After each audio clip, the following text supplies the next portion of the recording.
Karibuni wazazi wetu, kututembelea hapa nyumbani kwetu. Katika sherehe ya Idi, wengi huitumia kumshukuru Mungu kwa kuwezesha kukamilisha swaumu, kutathmini mabadiliko waliyoyapata kwa kufunga, kukumbushana majukumu yajayo baada ya kukamilisha ibada adhimu, na mwisho kufurahia.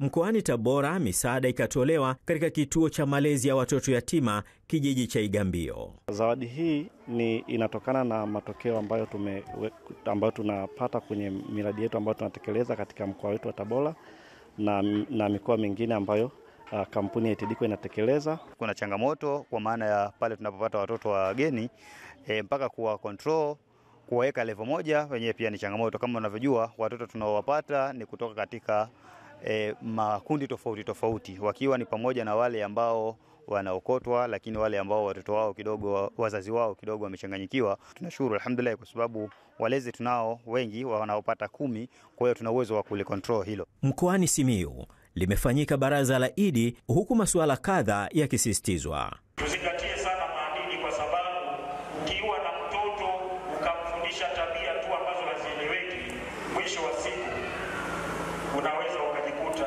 umetengeneza jamii mbaya kwenye familia yako.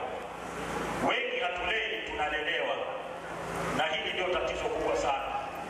Tunakuwa bize na maisha kuliko kuwa bize na familia.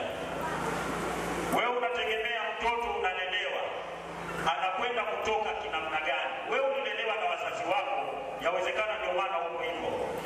Leo umemwacha mtoto wako analelewa na mtu mwingine, na wewe uko hai na uko kwenye mji huo huo.